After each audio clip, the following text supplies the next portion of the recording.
أيها الأبناء، إن وعي شعبنا كبير. إن وعي شعبنا هو الصخرة الصلبة التي تتحطم عليها أحلام العدو، هو الصخرة الصلبة التي تتحطم أمامها أحلام المستعمرين. كان وعي شعبنا دائما كبيرا، وكانت ضمانة لكل مسيرة ناجحة في تاريخ هذا البلد.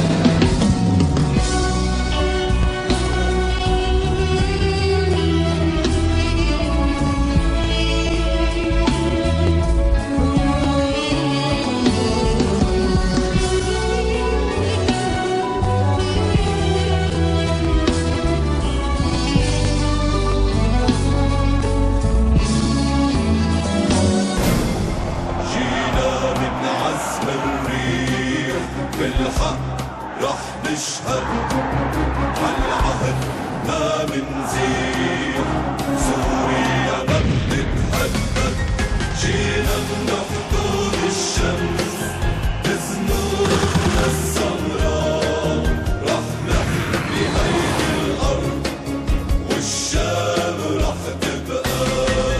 جينا من حدود الشمس بزنودنا السمراء، رح نحمي هيدي الأرض والشام رح تبقى.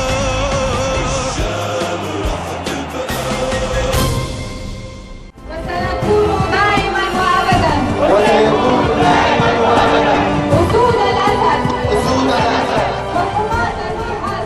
بلشت الاعتصامات أول شيء على قناة الجزيرة، لأنه نحن اعتبرناها بالبداية إنه هي المحرك الأساسي نتيجة الفبركة الغلط اللي عم بتصير، واعتبرنا إنه هي نقطة البداية. أكيد نحن بالنهاية انتقلنا قدام السفارة القطرية، كمان كتير عملنا اعتصامات قدامها، وفي قدام السفارة الأمريكية وقدام السفارة الفرنسية، وحاولنا نوصل رأي. يعني هلا بلشنا بتأسيس الصفحة، إنه بالبداية كان الرقم صغير، بعدين بلشنا نحن أنا بزيارة قطاع الجيش وزيارة الجرحى بمشفى تشرين العسكري، جلسة تأييد يمكن من أسبوعين كانت يوم الخميس، سميناها جلسة تأييد للأسد وحوار صريح حول البلد. كان موجود فيها كمان مجموعة من الفنانين، أنه يصير نوع من حملات التوعية، لازم يصير خلال الشهرين الجايين نوع من حملات التوعية، بطريقة أنه نحن في ناس لسه مو واعية وفي ناس لسه قلوبها محقونة من الشيء اللي صار. نحن من خلال الصفحة تبعتنا قلنا نحن أنه في طريقة ممكن من خلالها مثل ما بيقولوا يعني نضرب عصفورين بحجر واحد. أول شيء أنه ندعم الليرة السورية، ثاني شيء يكون في شيء بخص الشهداء اللي قدموا أرواحهم، اللي نحن أكيد شو ما قدمنا لهم بضل رخيص قدام الشيء اللي هن قدموه.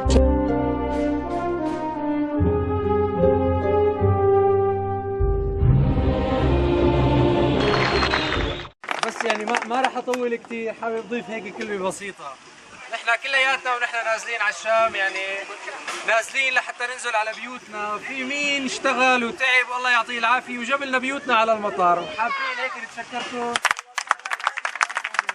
بدي لكم بس كلمه، انه بالعكس نحن اللي بنعتز فيكم، لانه نحن على القليل جوا الوطن، انتم بالنسبه لكم كان كثير خطر عليكم الشيء اللي انتم سويتوه برا، لانه بضل لكم ميزات المواطن البريطاني او المواطن الاوروبي، فلذلك كثير شكرا لكم عن جد، لانه مواقفكم كانت واضحه وتحملتوا، انا واثقه شيء ما ممكن يتحملوا اي حدا مننا كمان هون، فانتم سوريين اكيد بجداره اكثر من السوريين اللي قاعدين هون. الفرق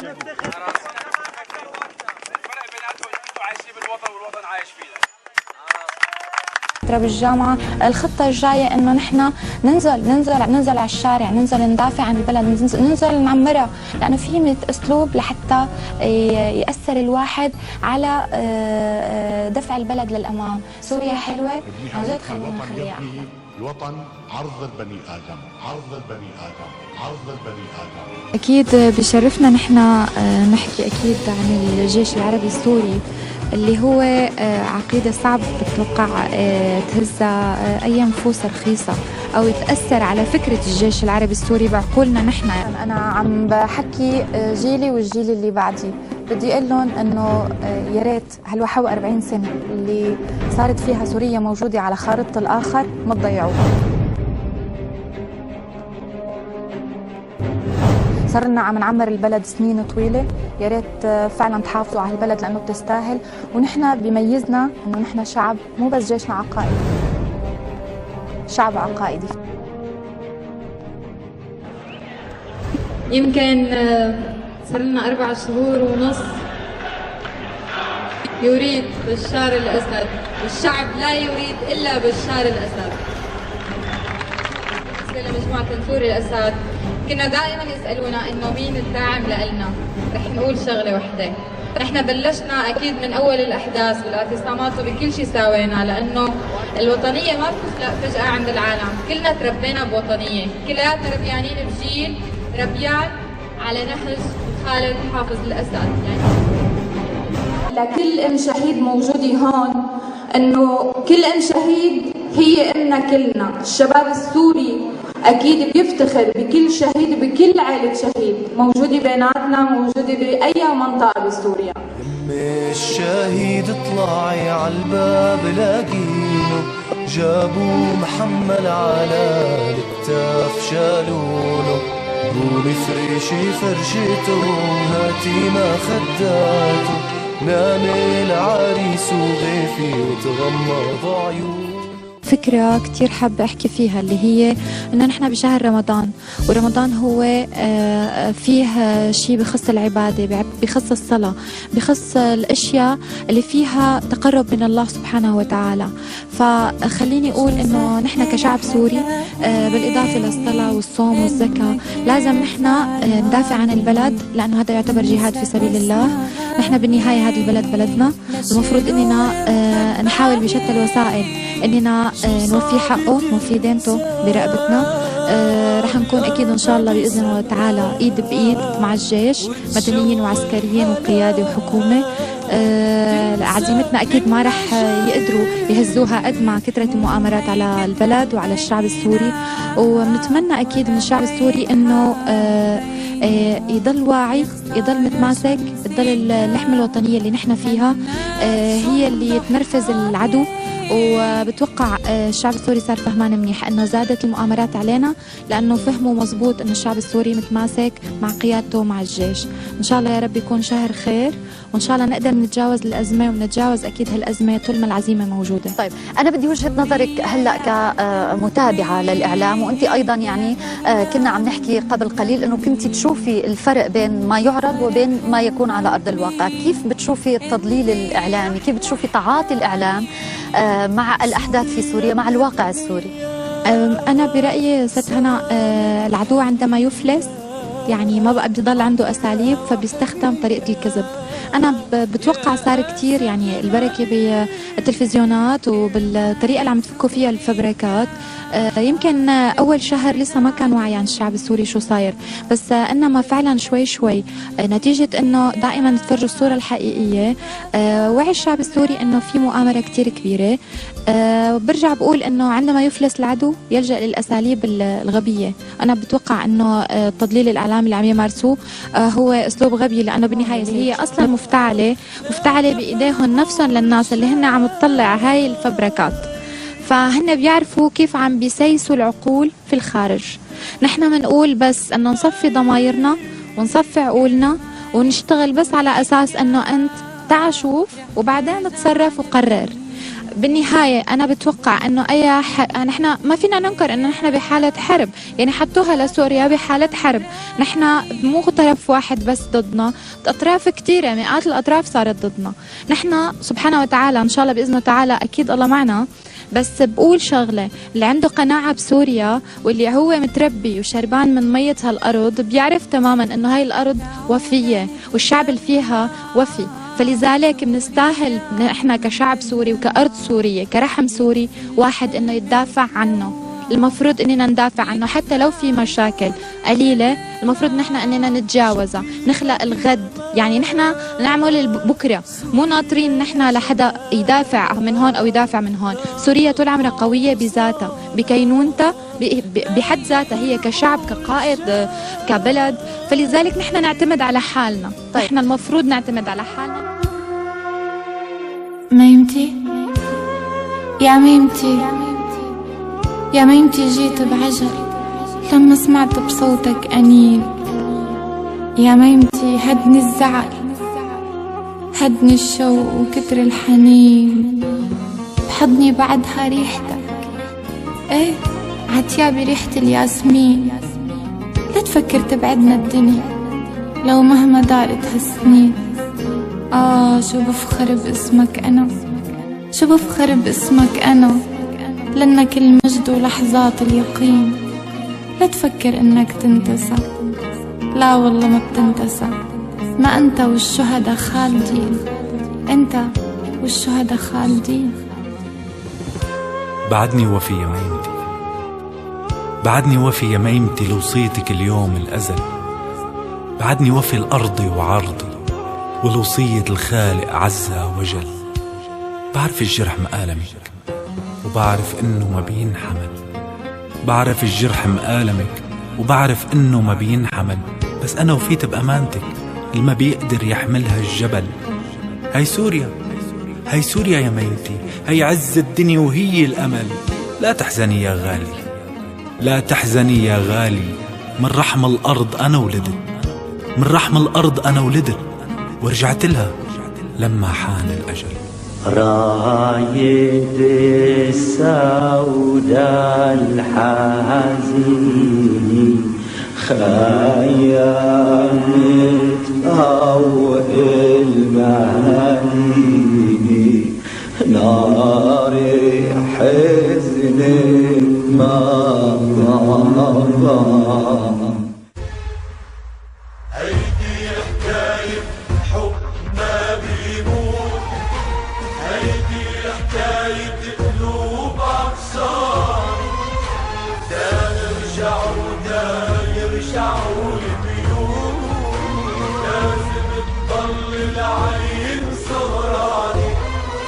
خلي ايدك بايدي ويا خيري ويا وحيدي، والله ما بتخلى عنك لو يقطعوا وريدي. خلي ايدك بايدي يا خيري ويا وحيدي، والله ما بتخلى عنك لو يقطعوا وريدي.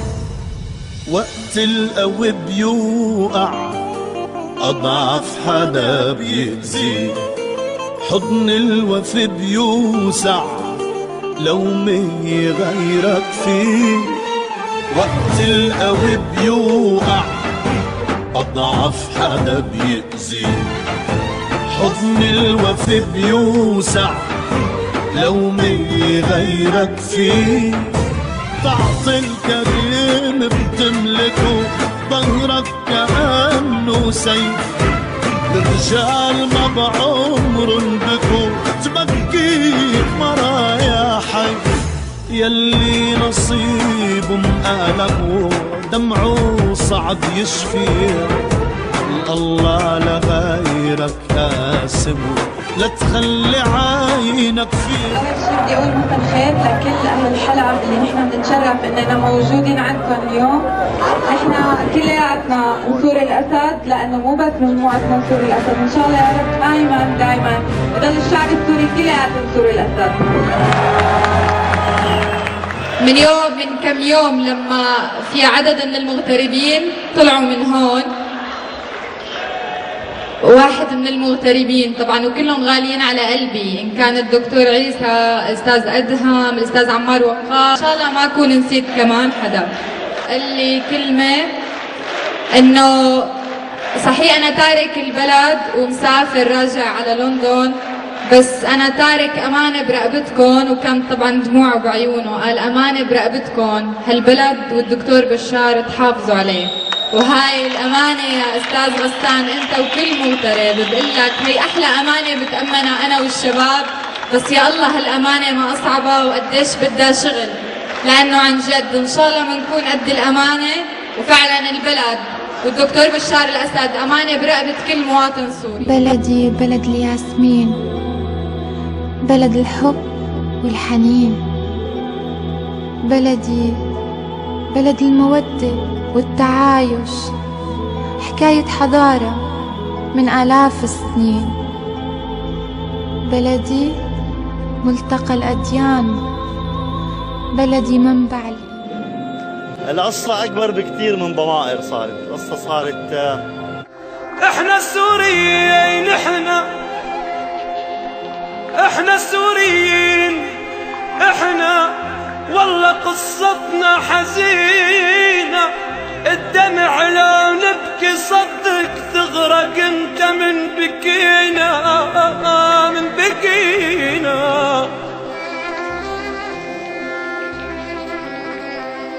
احنا شلنا كل الناس، احنا شلنا الناس كلها، لما وقعت ما شكينا. اليوم كل الدنيا خانت وكلها غدرت والله بينا. هدي امواجك دخيلك، هدي امواجك دخيلك، بيها اطفال السفينة، بيها عمر بكل سنينا، بيها احلام الطفولة. التحلم تلقى مينا مينا. خلي موجك فينا يرحم، وكون مثل الأم علينا. يا بحر عطفك دخيلك، بها أطفال السفينة.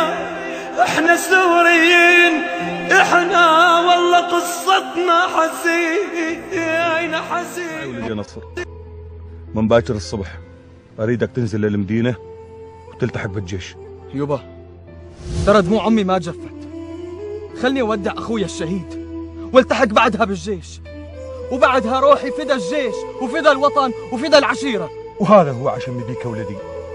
ترى ما يدافع عن وطنه شرفه ما يهمه، وترى الراح الوطن ما ظل بيعشي. في قلبي يا وطني ملايين الصرخات، وأعود بذاكرتي لحبك، علني أنسى حجم الموت. وحيوا رجاله الهم الوطن على الأكتاف شالوا، وتحلوا بالبسالة والشجاعة من جنوب الوطن حتى شمال. وصية ما بعد منا وصية، تحاشوا يا بني قوم البليد. سوريا درة الكون الفريدي، ومهبط للحروف الأبجدية. عمر لا تدمر يا إنسان، عمر لا تدمر هالبنيان. سوريا ترابها غالي، سوريا حضارة وأديان. تعال نخلي همك همي، أنت سوري دمك دمي. ما تحاسبني عطايفتي واسمي، سوريا عم تنزف زعلانة. حلا يا سيد الأوطان حلا، حلا يا سيد الأوطان حلا، وحاجي بقى بالصبر تتحلى. تعبنا وبدنا بقى نرتاح، وهي حالتي وحال البشر كلها. سلاما لك يا أجمل ما خلق الله، سلام لك يا أغلى شآم، سلام لمهد الديانات، سلام لمهد الحضارات والإسلام، سلام لشعبك الطاهر لمن لم ينسى صلة الدم والأرحام، سلام لجيشنا السوري الهوى والانتماء والالتزام، سلام لك سوريتي لكل ما واجهته من كفر وغدر واستزلام، وسلام لك يا أسد النور، فأنت جذر الوجود، وهم بقايا، هم بقايا. نحن أمة سلام، وأخلاقنا الوطنية والعربية والإنسانية بنيت على ما عوفك أبد يا موطن الأحرار، ما عوفك أبد يا موطن الأحرار، شلون تريد أعوفك وانت شرياني؟ وطبع بينا نظل لا ما نطخ الراس، وابقى أنا السوري برغم أحزاني، وشاهد دم خوتي يغسل القيعان، أبقى أنا السوري والشام عنواني، أبقى أنا السوري والشام عنواني.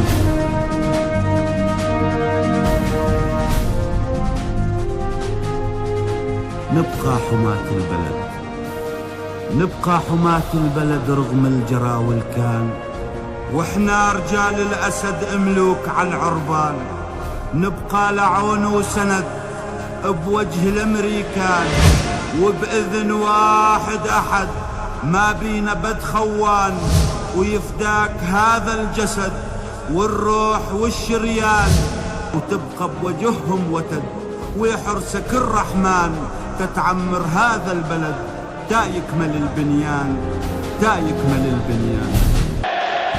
يا جماعة بس سمعونا بس شوي شباب، بس بدي لكم كلمة يا شباب، إذا بتريدوا جميعا عن جد، أنا باسمي واسمكم جميعا بدي أشكر نوع ورد جوري، للأسف إنه ما بقي منه كثير، بدي أشكر المدام جوري وسمعونا كيف لها.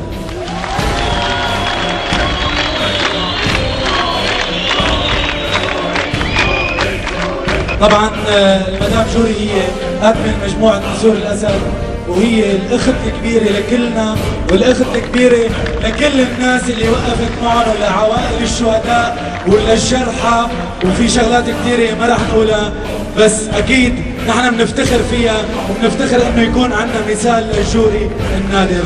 شكرا لك مدام نغا. مشان بس ما أكون نسيت حدا، بدي أتشكر كل شخص وقف معنا بهاي الفترة، لأنه في ناس وقت شافتنا ميدانيا عم نشتغل من قلب ورب، والله العظيم يمكن العالم صار تجي تسألنا إنه أنتوا كيف عم تاخذوا موافقات؟ أحيانا نضل قاعدين يوم ويومين ونضل نرجع على المكتب. هداك اليوم نحن يمكن مستغربين حضراتكم إنه ما في العدد الكبير، نحن الفعالية هي تجهزت، وأقسم بذات الله وشهر رمضان خلال 5 أيام تجهزت الفعالية. يعني نحن كانت واقفة القصة على الموافقة، فضلينا 5 ساعات ناطرين الموافقة الأخيرة. فلذلك بدي أتشكر أي شخص وقف معنا، بدي أقول له يكتر خيرك وشكرا لإلك، وأمانة برقبتكم يا شعب سوريا، أمانة برقبتكم مثل الأمانة اللي أنا تأمنتها، أمانة برقبتكم وبكرم شهر رمضان عليكم، أمانة برقبتكم البلد والدكتور بشار الأسد. شكرا.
عالشام خدوني واحبابي فرجوني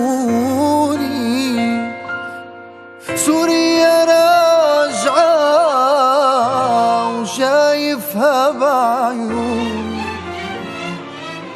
عالشام خدوني واحبابي فرجوني سوريا راجعة وشايفها بعيوني سوريتي هويتي وهج الشمس بيتي والغيم اللي بيروي الأرض شربان رجوليتي والسوري وقت بيخلق باسمه المجد بينطق سوريا بيتعلى أي أمه الحنوني وسوريتي هاويتي أنا وهج الشمس بيتي والغيم اللي بيروي الأرض شربان رجوليتي والسوري وقت بيخلق باسمه المجد بينطق سوريا بيتعلى أي أمه الحنوني عالشام عالشام عالشام خدوني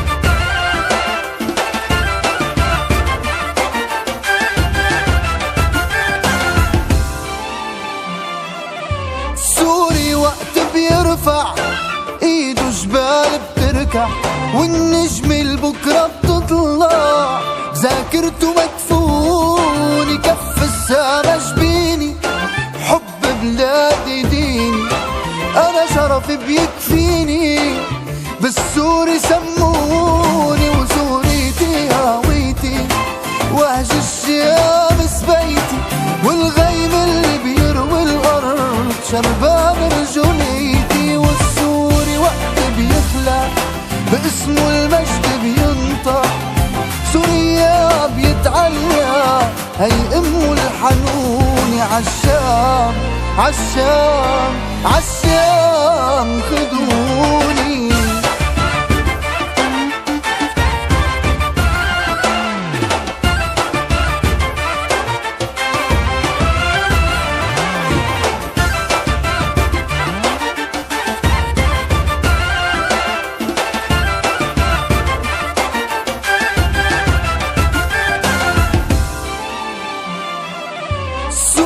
ما بيتهدد نصر وفجر مأكد واجبنا نتوحد لما بشدة تكوني عالنخوة منتربى من الموت ما منتخبى الرجال بقوة قلبها مش بسيوف المسنوني سوريتي هويتي وهج الشمس بيتي والغيم اللي بيروي الأرض شربان رجوليتي والسوري وقت بيخلق باسمه المجد بينطق سوريا بيتعلى أي أمه الحنوني عالشام عالشام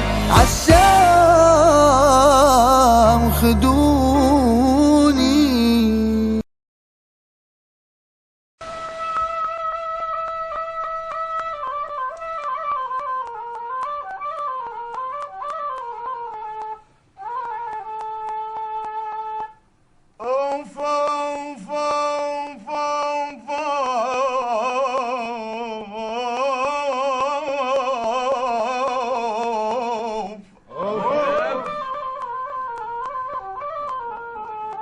انتصب الحرب من كالو لآباي طلبنا الصلح من صالح ما آباي تزنر بالصفوف وصاح يا باي تعا يا غاصب نصفي الحساب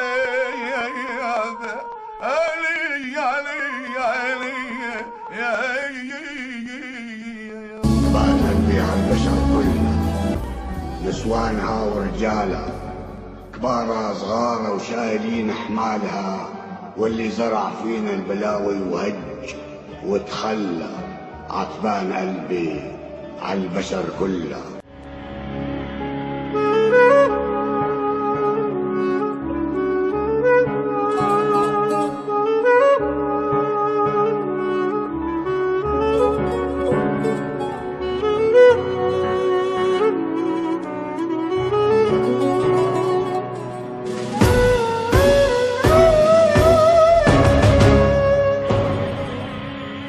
ويمر بي طيفها وتسكن الأحلام، جميلة وأحبها واسمها شآم. ويمر بي طيفها وتسكن الأحلام، جميلة أحبها واسمها شآم. ويمر بي طيفها وتسكن الأحلام، نحن أبناء القائد الخالد حافظ الأسد، ولدنا محلقين بين السحاب، نعانق خيوط الشمس بنقص ومن سحرها عبارتنا. هاي الأرض أرضنا، الأرض السورية هي لأولادها البلد. الأسماء تتغير مع التاريخ، ولكن بالنهاية الكل سوريين. نحن أحفاد الأبطال اللي سجل أسماء للتاريخ، رح ينعاد التاريخ ولكن بأسماء ثانية. وكله بأنه أمنا هي سوريا وأبنا والأب تبعنا هو قائدنا. وأنا ببارك بشهادة إخواتك. خلي غيرك، والله هي وسام على صدرنا. الله يبارك فيك. ورح نرجع يعني أنا وياك بإذن الله. نحن كنا متابعين أخبار. ليش هيك فيك صار؟ اجتمع الوجع والنار، صاروا إلك زنار. يا أرض السلام، يا أرض السلام، معلش إلك الله والملايكة حراسك. شو مرق عراسك، شو تغيروا ناسك، بتضلي وفيكي منضل عشق. هون لكم جاري تعقيد في راس بيقول لي شحدي ما يبعدها، شحدي ما حكيك شي كلمه برات الطريق. قلت له لا. قال لي شو بدك نقدم لك؟ بدهم يجيبوا لي جرة الغاز لحد لهون، وجابوا لي الاكل وجابوا لي عبوا لي البراد، لحمه، سردين، خبز، بدنا دورة. شو بتقول للمسلحين عم؟ ها؟ شو بتقول للمسلحين عم؟ هدول ما فيهم ضمير، ما فيهم ضمير برات يعني الاخلاق. هاي اخلاق ما في اخلاق. هاي قول شيء للجيش. ها؟ جيشنا الله يحميه، الله يحميه بالدنيا وبالاخره. جيشنا هو بلادنا، هو جسدنا. فاحنا بلا نحسن نعيش، والله بيهلكونا، والله بيذبحونا، ما بيخلوا حد منا والله. طيفها وتسكن الأحلام، جميلة أحبها واسمها شآم. ويمر بي طيفها وتسكن الأحلام، جميلة أحبها واسمها شآم.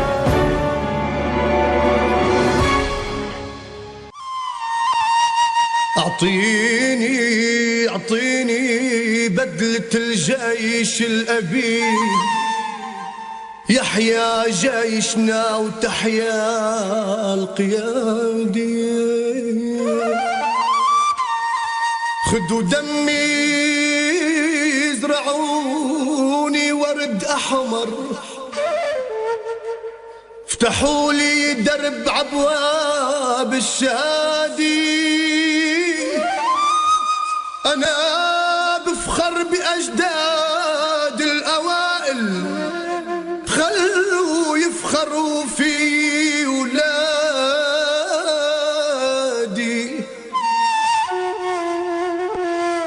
وحلمي استشهد كرامة وطننا، تيبقى علمنا رمز السيادي. صعب الشهيد يموت يا أهل الوطن، ما موت الشهيد موت الشهيد عأرض ولادي.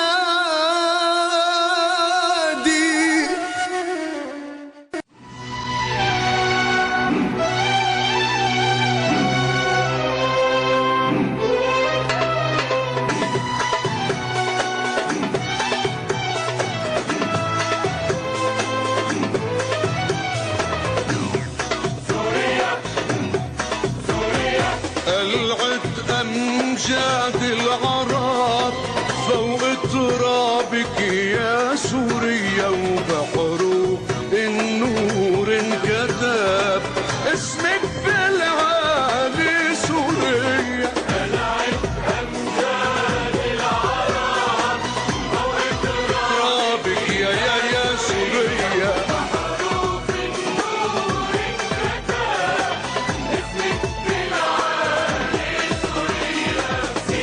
سواعد قوية وحدة وحرية، راية عربية والياه يوم الحمية على عزك يا سوريا. سواعد قوية وحدة وحرية، راية عربية والياه يوم الحمية على عزك يا سوريا. طلعت أمجاد العرب فوق ترابك يا سوريا، وبحروب النور انكتب اسمك بالعالي سوريا. طلعت أمجاد العرب فوق ترابك يا سوريا، وبحروب النور انكتب اسمك بالعالي سوريا.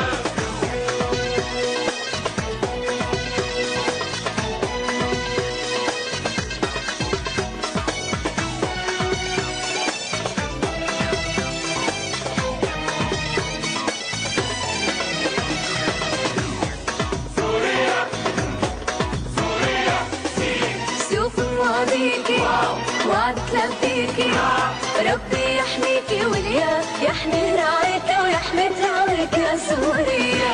سيوف ماضيكي وعدت لبيكي، ربي يحميكي والياه يحمي رايك ويحمي ترابك يا سوريا. طلعت أمجاد العرب فوق ترابك يا سوريا، وبحروف النهور انكتب اسمك بالعالي سوريا.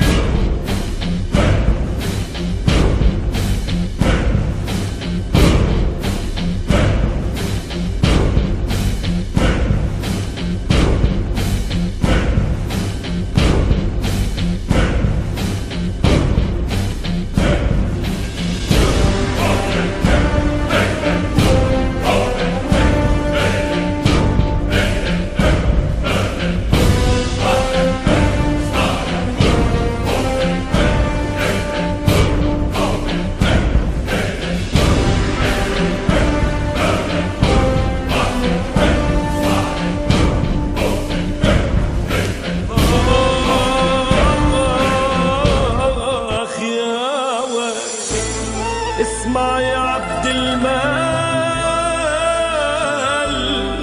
ترى الصبر اكتفى، دوام الحال من المحال، امسح دموعك كفكفة.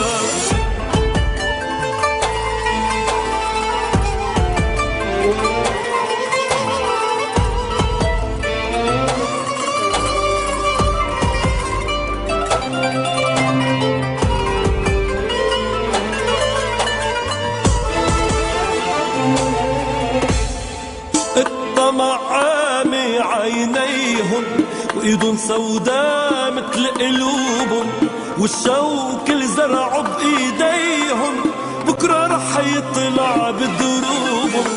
جرح كبير يا هالعمر والله كبير، مر كتير وكاس الظلم مر كتير، وطحون الشر اللي داير مصيره يوقف بالاخر. والظالم لما بيتجبر بينسى انه